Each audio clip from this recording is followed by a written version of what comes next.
कथा के अनुसार इंद्र का दर्प भंग करने के लिए विष्णु जी ने नर और नारायण के रूप में बद्रीनाथ में तपस्या की थी। वहीं नारायण सत्य को धारण करते हैं, अत सत्य नारायण कहे जाते हैं। भगवान की पूजा के विषय में स्कंद पुराण के रेवाखंड में विस्तार पूर्वक बताया गया है। श्री सत्यनारायण जी की कथा करवाने के लिए इन सामग्रियों की व्यवस्था करवाना आवश्यक है। प्रसाद पंचामृत में केला, तुलसी पत्ता, मेवा मिलाकर तैयार किया जाता है, जो भगवान को काफी पसंद है। भोग प्रसाद आटे को भूनकर उसमें चीनी मिलाकर चूरमा बनता है, उसमें केला भी मिलाया जाता है, वह भी भोग लगता है। फल मिष्ठान पंचामृत, चूरमा, फल, मिष्ठान का भोग लगता है, फिर प्रसाद के रूप में बांटा जाता है। श्री सत्यनारायण पूजन विधि।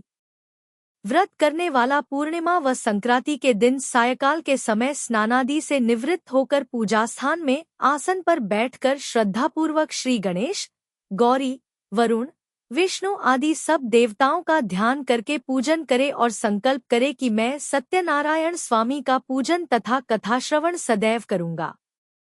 पुष्प हाथ में लेकर सत्यनारायण जी का ध्यान करे, यज्ञोपवीत पुष्प, धूप, नैवेद्य आदि अर्पित कर स्तुति करे, हे भगवान, मैंने श्रद्धापूर्वक फल जल आदि सब सामग्री आपको अर्पण की है, इसे स्वीकार कीजिए, मेरा आपको बार बार नमस्कार है। इसके बाद सत्यनारायण जी की कथा पढ़े अथवा श्रवण करे। श्री सत्यनारायण भगवान जी की कथा प्रारंभ। प्रथम अध्याय। व्यास जी ने कहा, एक समय की बात है, नैमिषारण्य तीर्थ में शौनकादिक 88,000 ऋषियों ने पुराणवेत्ता श्री सूत जी से पूछा, हे सूत जी, इस कलयुग में वेद विद्यारहित मनुष्यों को प्रभु भक्ति किस प्रकार मिलेगी तथा उनका उद्धार कैसे होगा? हे मुनिश्रेष्ठ, कोई ऐसा व्रत अथवा तप कहिए जिसके करने से थोड़े ही समय में पुण्य प्राप्त हो तथा मनवांछित फल भी मिले। हमारी प्रबल इच्छा है कि हम ऐसी कथा सुनें। सर्वशास्त्र ज्ञाता श्री सूत जी ने कहा, है वैष्णवों में पूज्य, आप सबने प्राणियों के हित की बात पूछी है। अब मैं उस श्रेष्ठ व्रत को आपसे कहूंगा जिसे नारद जी के पूछने पर लक्ष्मीनारायण भगवान ने उन्हें बताया था। कथा इस प्रकार है, आप सब सुने। एक समय देवर्षि नारद जी दूसरों के हित की इच्छा से सभी लोकों में घूमते हुए मृत्युलोक में आ पहुंचे। यहाँ अनेक योनियों में जन्मे प्रायः सभी मनुष्यों को अपने कर्मों के अनुसार कई दुखों से पीड़ित देखकर उन्होंने विचार किया कि किस यत्न के करने से प्राणियों के दुखों का नाश होगा। ऐसा मन में विचार कर श्री नारद विष्णुलोक गए। वहाँ श्वेतवर्ण और 4 भुजाओं वाले देवों के ईश नारायण को, जिनके हाथों में शंख, चक्र, गदा और पद्म थे तथा वरमाला पहने हुए थे, देखकर स्तुति करने लगे। नारद जी ने कहा, हे भगवान, आप अत्यंत शक्ति से संपन्न हैं, मन तथा वाणी भी आपको नहीं पा सकती, आपका आदि मध्यांत भी नहीं है। आप निर्गुण स्वरूप सृष्टि के कारण भक्तों के दुखों को नष्ट करने वाले हो। आपको मेरा नमस्कार है। नारद जी से इस प्रकार की स्तुति सुनकर विष्णु बोले, हे मुनिश्रेष्ठ, आपके मन में क्या है? आपका किस काम के लिए यहाँ आगमन हुआ है? निःसंकोच कहें। तब नारद मुनि ने कहा, मृत्युलोक में सब मनुष्य जो अनेक योनियों में पैदा हुए हैं, अपने अपने कर्मों द्वारा अनेक प्रकार के दुखों से पीड़ित हैं। हे नाथ, यदि आप मुझ पर दया रखते हैं तो बताइए उन मनुष्यों के सब दुख थोड़े से ही प्रयत्न से कैसे दूर हो सकते हैं? विष्णु भगवान ने कहा, हे नारद, मनुष्यों की भलाई के लिए तुमने यह बहुत अच्छा प्रश्न किया है। जिस व्रत के करने से मनुष्य मोह से छूट जाता है, वह व्रत मैं तुमसे कहना चाहता हूँ। बहुत पुण्य देने वाला, स्वर्ग तथा मृत्यु दोनों में दुर्लभ एक उत्तम व्रत है, जो आज मैं प्रेमवश होकर तुमसे कहता हूँ। श्री सत्यनारायण भगवान का यह व्रत विधि विधान पूर्वक संपन्न करके मनुष्य इस धरती पर सुख भोग कर मरने पर मोक्ष को प्राप्त होता है। श्री विष्णु भगवान के यह वचन सुनकर नारद मुनि बोले, हे भगवान, उस व्रत का फल क्या है? क्या विधान है? इससे पूर्व यह व्रत किसने किया है और किस दिन यह व्रत करना चाहिए? कृपया मुझे विस्तार से बताएं। श्री विष्णु ने कहा, हे नारद, दुख शोक आदि दूर करने वाला यह व्रत सब स्थानों पर विजय करने वाला है। भक्ति और श्रद्धा के साथ किसी भी दिन मनुष्य श्री सत्यनारायण भगवान की संध्या के समय ब्राह्मणों और बंधुओं के साथ धर्मपरायण होकर पूजा करे।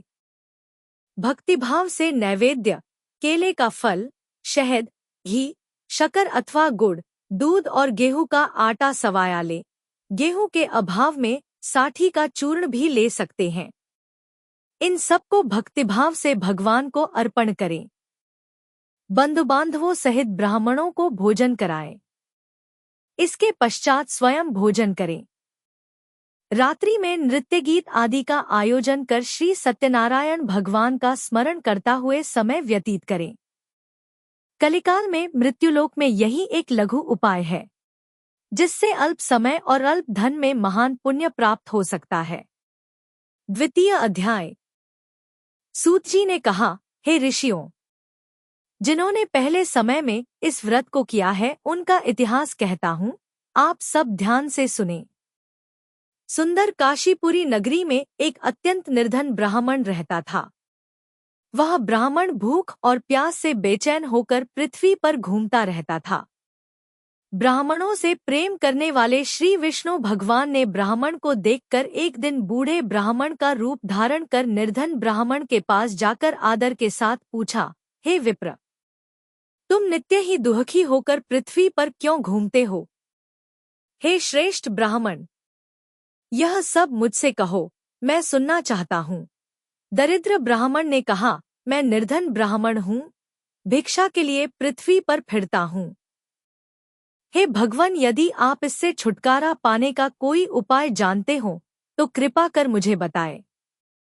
वृद्ध ब्राह्मण का रूप धारण किए श्री विष्णु भगवान ने कहा, हे ब्राह्मण, श्री सत्यनारायण भगवान मनवांछित फल देने वाले हैं, इसलिए तुम उनका पूजन करो। इससे मनुष्य सब दुखों से मुक्त हो जाता है। दरिद्र ब्राह्मण को व्रत का सारा विधान बताकर बूढ़े ब्राह्मण का रूप धारण करने वाले श्री सत्यनारायण भगवान अंतर्ध्यान हो गए। जिस व्रत को वृद्ध ब्राह्मण ने बताया है, मैं उसको अवश्य करूंगा, यह निश्चय कर वह दरिद्र ब्राह्मण घर चला गया। परंतु उस रात्रि उस दरिद्र ब्राह्मण को नींद नहीं आई। अगले दिन वह जल्दी उठा और श्री सत्यनारायण भगवान का व्रत करने का निश्चय कर भिक्षा मांगने के लिए चल दिया। उस दिन उसको भिक्षा में बहुत धन मिला, जिससे उसने पूजा का सामान खरीदा और घर आकर अपने बंधु बांधवों के साथ भगवान श्री सत्यनारायण का व्रत किया। इसके करने से वह दरिद्र ब्राह्मण सब दुखों से छूटकर अनेक प्रकार की संपत्तियों से युक्त हो गया। तभी से वह विप्र हर मास व्रत करने लगा। इसी प्रकार सत्यनारायण भगवान के व्रत को जो शास्त्र विधि के अनुसार करेगा, वह सब पापों से छूटकर मोक्ष को प्राप्त होगा। आगे जो मनुष्य पृथ्वी पर श्री सत्यनारायण भगवान का व्रत करेगा, वह सब दुखों से छूट जाएगा। इस तरह नारद जी से सत्यनारायण भगवान का कहा हुआ व्रत मैंने तुमसे कहा। हे विप्रों, अब आप और क्या सुनना चाहते हैं, मुझे बताएं। ऋषियों ने कहा, हे मुनीश्वर, संसार में इस विप्र से सुनकर किस किस ने इस व्रत को किया, यह हम सब सुनना चाहते हैं। इसके लिए हमारे मन में श्रद्धा है। श्री सूत जी ने कहा, हे मुनियों, जिस जिस प्राणी ने इस व्रत को किया है उन सब की कथा सुनो। एक समय वह ब्राह्मण धन और ऐश्वर्य के अनुसार बंधुबांधवों के साथ अपने घर पर व्रत कर रहा था। उसी समय एक लकड़ी बेचने वाला बूढ़ा व्यक्ति वहां आया। उसने सिर पर रखा लकड़ियों का गट्ठर बाहर रख दिया और विप्र के मकान में चला गया। प्यास से व्याकुल लकड़हारे ने विप्र को व्रत करते देखा। वह प्यास को भूल गया। उसने उस विप्र को नमस्कार किया और पूछा, हे विप्र, आप यह किसका पूजन कर रहे हैं? इस व्रत से आपको क्या फल मिलता है? कृपा करके मुझे बताएं। ब्राह्मण ने कहा, सब मनोकामनाओं को पूरा करने वाला यह श्री सत्यनारायण भगवान का व्रत है। इनकी ही कृपा से मेरे यहाँ धन धान्य आदि की वृद्धि हुई। विप्र से इस व्रत के बारे में जानकर वह लकड़हारा बहुत प्रसन्न हुआ। भगवान का चरणामृत ले और भोजन करने के बाद वह अपने घर को चला गया। अगले दिन लकड़हारे ने अपने मन में संकल्प किया कि आज ग्राम में लकड़ी बेचने से जो धन मिलेगा उसी से भगवान सत्यनारायण का उत्तम व्रत करूंगा। मन में ऐसा विचार कर वह लकड़हारा लकड़ियों का गट्ठर अपने सिर पर रखकर जिस नगर में धनवान लोग रहते थे वहां गया। उस दिन उसे उन लकड़ियों के चौगुने दाम मिले। वह बूढ़ा लकड़हारा अति प्रसन्न होकर पके केले, शक्कर, शहद, घी, दुग्ध, दही और गेहूं का चूर्ण इत्यादि श्री सत्यनारायण भगवान के व्रत की सभी सामग्री लेकर अपने घर आ गया। फिर उसने अपने बंधु बांधवों को बुलाकर विधि विधान के साथ भगवान का पूजन और व्रत किया। उस व्रत के प्रभाव से वह बूढ़ा लकड़हारा धनपुत्र आदि से युक्त हुआ और संसार के समस्त सुख भोग कर बैकुंठ को चला गया। तृतीय अध्याय। श्री सूत जी ने कहा, हे श्रेष्ठ मुनियों, अब एक और कथा कहता हूँ। पूर्वकाल में उल्कामुख नाम का एक बुद्धिमान राजा था। वह सत्यवक्ता और जितेंद्रिय था। प्रतिदिन देवस्थानों पर जाता तथा गरीबों को धन देकर उनके कष्ट दूर करता था। उसकी पत्नी सुंदर और सती साध्वी थी। भद्रशिला नदी के तट पर उन दोनों ने श्री सत्यनारायण भगवान का व्रत किया। उस समय वहां साधु नामक एक वैश्य आया। उसके पास व्यापार के लिए बहुत सा धन था। राजा को व्रत करते देख उसने विनय के साथ पूछा, हे राजन, भक्तियुक्त चित्त से यह आप क्या कर रहे हैं? मेरी सुनने की इच्छा है। कृपया आप मुझे भी बताइए। महाराज उल्कामुख ने कहा, हे साधु वैश्य, मैं अपने बंधु बांधवों के साथ पुत्रादि की प्राप्ति के लिए महाशक्तिमान सत्यनारायण भगवान का व्रत व पूजन कर रहा हूँ। राजा के वचन सुनकर साधु नामक वैश्य ने आदर से कहा, हे राजन, मुझे भी इसका सब विधान बताइए। मैं भी आपके कथानुसार इस व्रत को करूंगा। मेरे यहाँ भी कोई संतान नहीं है। मुझे विश्वास है कि इससे निश्चय ही मेरे यहाँ भी संतान होगी। राजा से सब विधान सुन व्यापार से निवृत्त हो वह वैश्य खुशी खुशी अपने घर आया। वैश्य ने अपनी पत्नी लीलावती से संतान देने वाले उस व्रत का समाचार सुनाया और प्रण किया कि जब हमारे यहाँ संतान होगी तब मैं इस व्रत को करूंगा। एक दिन उसकी पत्नी लीलावती सांसारिक धर्म में प्रवृत्त होकर गर्भवती हो गई। 10वें महीने में उसने एक सुंदर कन्या को जन्म दिया। कन्या का नाम कलावती रखा गया। इसके बाद लीलावती ने अपने पति को स्मरण दिलाया कि आपने जो भगवान का व्रत करने का संकल्प किया था अब आप उसे पूरा कीजिए। साधु वैश्य ने कहा, हे प्रिय, मैं कन्या के विवाह पर इस व्रत को करूंगा। इस प्रकार अपनी पत्नी को आश्वासन दे वह व्यापार करने चला गया। काफी दिनों पश्चात वह लौटा तो उसने नगर में सखियों के साथ अपनी पुत्री को खेलते देखा। वैश्य ने तत्काल एक दूत को बुलाकर कहा कि उसकी पुत्री के लिए कोई सुयोग्य वर की तलाश करो। साधु नामक वैश्य की आज्ञा पाकर दूत कंचन नगर पहुंचा और उनकी लड़की के लिए एक सुयोग्य वणिक पुत्र ले आया। वणिक पुत्र को देखकर साधु नामक वैश्य ने अपने बंधुबांधवों सहित प्रसन्नचित्त होकर अपनी पुत्री का विवाह उसके साथ कर दिया। वैश्य विवाह के समय भी सत्यनारायण भगवान का व्रत करना भूल गया। इस पर श्री सत्यनारायण भगवान क्रोधित हो गए। उन्होंने वैश्य को श्राप दिया कि तुम्हें दारुण दुख प्राप्त होगा। अपने कार्य में कुशल साधु नामक वैश्य अपने जामाता सहित नावों को लेकर व्यापार करने के लिए समुद्र के समीप स्थित रत्नसारपुर नगर में गया। दोनों ससुर जमाई चंद्रकेतु राजा के नगर में व्यापार करने लगे। एक दिन भगवान सत्यनारायण की माया से प्रेरित एक चोर राजा का धन चुराकर भागा जा रहा था। राजा के दूतों को अपने पीछे आते देखकर चोर ने घबराकर राजा के धन को उसी नाव में चुपचाप रख दिया जहां वे ससुर जमाई ठहरे थे। ऐसा करने के बाद वह भाग गया। जब दूतों ने उस साधु वैश्य के पास राजा के धन को रखा देखा तो ससुर जामाता दोनों को बांधकर ले गए और राजा के समीप जाकर बोले, हम ये दो चोर पकड़कर लाए हैं, कृपया बताएं कि इन्हें क्या सजा दी जाए। राजा ने बिना उन दोनों की बात सुने ही उन्हें कारागार में डालने की आज्ञा दे दी। इस प्रकार राजा की आज्ञा से उनको कठिन कारावास में डाल दिया गया तथा उनका धन भी छीन लिया गया।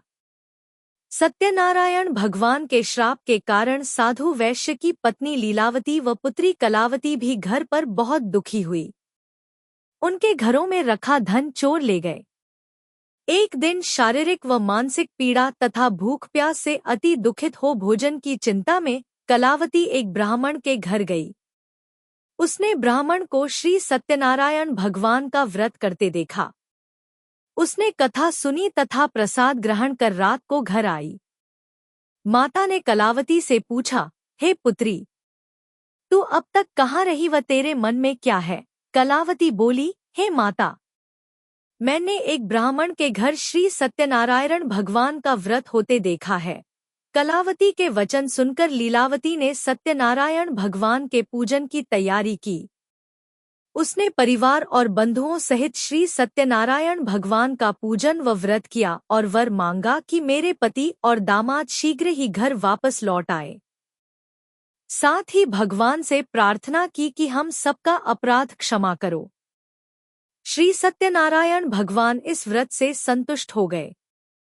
उन्होंने राजा चंद्रकेतु को स्वप्न में दर्शन देकर कहा, हे राजन, जिन दोनों वैश्यों को तुमने बंदी बना रखा है वे निर्दोष हैं, उन्हें प्रातः ही छोड़ दो, अन्यथा मैं तेरा धन, राज्य, पुत्रादि सब नष्ट कर दूंगा। राजा से ऐसे वचन कहकर भगवान अंतर्ध्यान हो गए। प्रातःकाल राजा चंद्रकेतु ने सभा में सबको अपना स्वप्न सुनाया और सैनिकों को आज्ञा दी कि दोनों वणिक पुत्रों को कैद से मुक्त कर सभा में लाया जाए। दोनों ने आते ही राजा को प्रणाम किया। राजा ने उनसे कहा, हे महानुभावों, तुम्हें भाविवश ऐसा कठिन दुख प्राप्त हुआ है। अब तुम्हें कोई भय नहीं है, तुम मुक्त हो। ऐसा कहकर राजा ने उनको नए नए वस्त्राभूषण पहनवाए तथा उनका जितना धन लिया था उससे दूना लौटाकर आदर से विदा किया। दोनों वैश्य अपने घर को चल दिए। चतुर्थ अध्याय। श्री सूत जी ने आगे कहा, वैश्य और उसके जमाई ने मंगलाचार करके यात्रा आरंभ की और अपने नगर की ओर चल पड़े।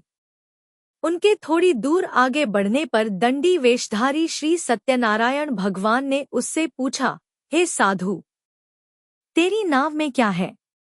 अभिमानी वणिक हंसता हुआ बोला, हे दंडी, आप क्यों पूछते हैं? क्या धन लेने की इच्छा है? मेरी नाव में तो बेल और पत्ते भरे हैं। वैश्य का कठोर वचन सुनकर दंडी वेशधारी श्री सत्यनारायण भगवान ने कहा, तुम्हारा वचन सत्य हो।